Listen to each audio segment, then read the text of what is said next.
రాష్ట్ర చరిత్రలో కనీవిని ఎరుగని రీతిలో ఒక 11 మంది శాసనసభ్యులు ఉన్నటువంటి పార్టీ అధికార హోదా కావాలని చెప్పి, ప్రతిపక్ష హోదా కావాలని చెప్పి కోర్టుకు వెళ్ళినటువంటి సంఘటన దగ్గర నుండి అసెంబ్లీలో మైక్ ఇవ్వరని చెప్పి మారాం చేస్తూ, అసెంబ్లీ ఎగ్గొట్టి మండలిలో చెలరేగిపోతూ పచ్చి బూతులు మాట్లాడుతూ శాసనసభ యొక్క గౌరవాన్ని మంటగలిపినటువంటి వైసీపీ పార్టీ దుష్ప్రచారాన్ని తిప్పికొడుతూ ఈవేళ కోనసీమలో అమలాపురం ముఖ్య కేంద్రంలో ఈ ప్రెస్ మీట్ ఏర్పాటు చేయడం జరిగింది. ప్రెస్ మీట్ లో మంత్రివర్యులు, పార్లమెంటు సభ్యులు, శాసనసభ్యులు, విప్ గారు అందరూ కూడా పాల్గొన్నారు. జిల్లా పార్టీ అధ్యక్షులు, 3 పార్టీల అధ్యక్షులు.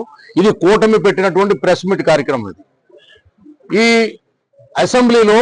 అసెంబ్లీలో ఉన్నటువంటి వాళ్ళ గురించి మాట్లాడాలి.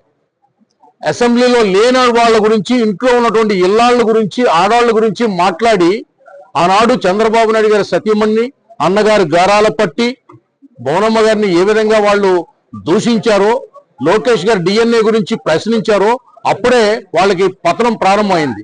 దాన్ని మళ్ళీ రిపీట్ చేస్తూ 2.0 అంటున్నాడు 2029కి.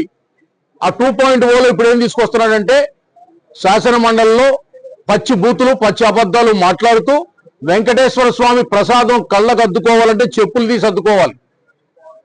ఇది మన హైందవ సంప్రదాయం, హిందూ ధర్మం, మన విధి విధానం. దాన్ని పక్కన పెట్టి శాసన మండలిలో పెద్దల సభలో ఉన్నటువంటి వైసీపీ సభ్యులు చెప్పులతో వెంకటేశ్వర స్వామి ఫోటోని ప్రదర్శించి ఏ విధంగా అల్లరి చేశారో మనం అంతా చూసాం. దాన్ని ఖండిస్తున్నాం తీవ్రంగా.